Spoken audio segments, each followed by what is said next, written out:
Unboxing muna tayo mga sir ng aking nabiling safety gear. Ito gupitin natin. Ano ba yan? Matalim pa yung ngipin ko rito sa gunting.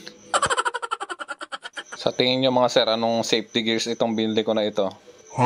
And 3, 2, 1. Oops! Ito ay isang protective mask mga sir.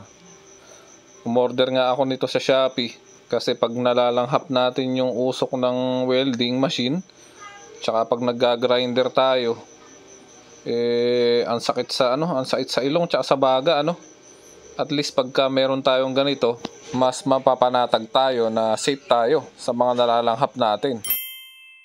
Yan so meron siyang filter. Kaabit natin siya diyan. Yan, so ito ilalagay sa ilong. Ang lambot ng texture niya komportable siya sa pisngi pag nilagay tsaka sa ilong. So lagay natin itong filter niya.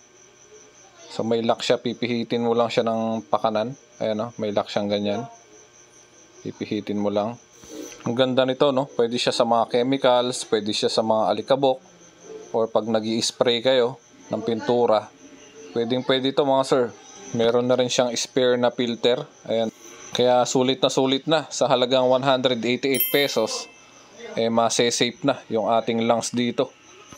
Ito siya mga sir, pag nakakabit na, ang lambot niya sa pisngi komportable lang isuot.